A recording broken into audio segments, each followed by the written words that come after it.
Cada matí, en totes les ciutats del món, moltes persones surten als seus llocs de treball o estudi amb 1000 preocupacions comuns. Alguns tenen por per ser víctimes d'algun atrac, altres atropellats per un automòbil. També per contraure un virus o afectar la seva salut per la contaminació, entre d'altres. Actualment, utilitzar internet s'ha convertit com una part del dia a dia de quasi tot el món, i per aquest motiu els nous mitjans digitals esdevenen imprescindibles en el mapa actual dels mitjans de comunicació. La influència d'internet en la societat és cada dia més evident. La xarxa ha canviat les rutines de les persones, la manera de comunicar-se i també la manera de relacionar-se amb els altres.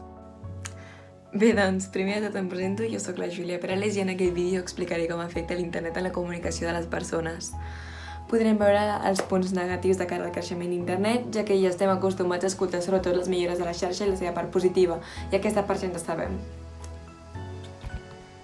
Després de l'aparició de les novedoses i diferents tecnologies, va provocar un gran canvi en la societat, on aquesta es va veure afectada en diversos aspectes, tant econòmics com socials, polítics, entre d'altres.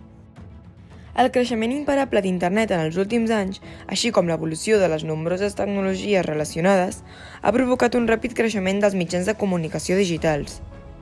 A més, des de les primeres experiències de fa poc més d'una dècada, no només els mitjans tradicionals han considerat imprescindible obrir les seves finestres a la xarxa, sinó que han proliferat un gran nombre de nous mitjans de comunicació nascuts directament a internet. Així doncs, parlant del nou sistema mediàtic, és a dir, l'arribada de les TIC, podem dir que ha canviat el món del periodisme, la manera de comunicar-se i la manera d'informar la gent. A més, dir que internet és un espai revolucionari on pot haver una difusió massiva per ser un lloc tan il·limitat, és a dir, que cap tota la informació possible. Llavors, la pregunta és, quin és el problema? És a dir, quina és la part negativa d'internet? Doncs bé, primerament començaré explicant que actualment hi ha una mescla entre el periodisme i el periodisme ciutadà, encara que aquest últim no acaba d'existir. Avui dia, l'opinió pública no sap distingir d'on prové la informació per la falta de credibilitat que tenen els mitjans tradicionals. Això provoca que la gent busqui altres recursos, mitjans alternatius a internet i les xarxes socials, creient-se així quelcom que ve de fonts que no poden tenir ninguna credibilitat. Cada vegada més ens trobem en una esquerda entre els mitjans tradicionals i que cada cop més els ciutadans s'apropien per donar veu al que realment els interessa.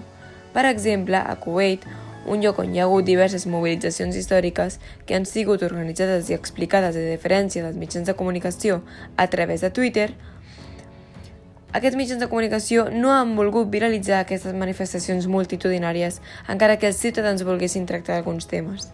Aquí és on es destaca la frase mencionada per Leila Nachawati, activista a favor dels drets humans, que diu: "Hi ha una distància entre el que interessa als ciutadans i el que els mitjans cobreixen".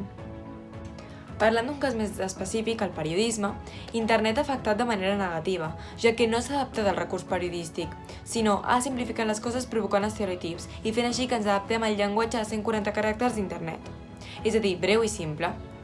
El periodisme hauria de buscar el contrari, és a dir, buscar la profunditat, contextualitzar i explicar-ho a tothom.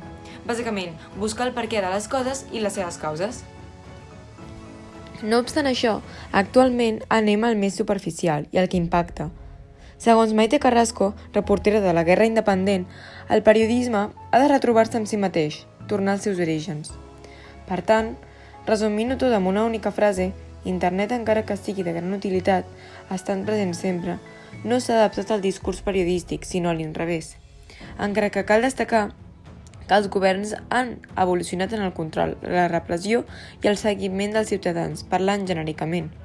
I a part, els ciutadans han millorat la forma en la que utilitzen les eines per organitzar-se i comunicar-se.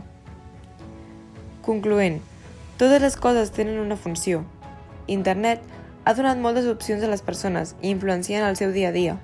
Però, parlant de la informació que hi ha a la xarxa, aquestes persones han de saber distingir qui és la font i la importància de saber contrastar-la.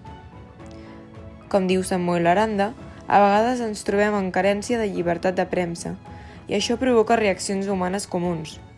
La gent està cansada i té la necessitat de comunicar-se i expressar-se. Per aquest fet, tothom ha d'estar pendent de qui són aquestes persones que estan tancant la porta a aquesta llibertat, el motiu per què i, sobretot, poder resistir per no perdre res.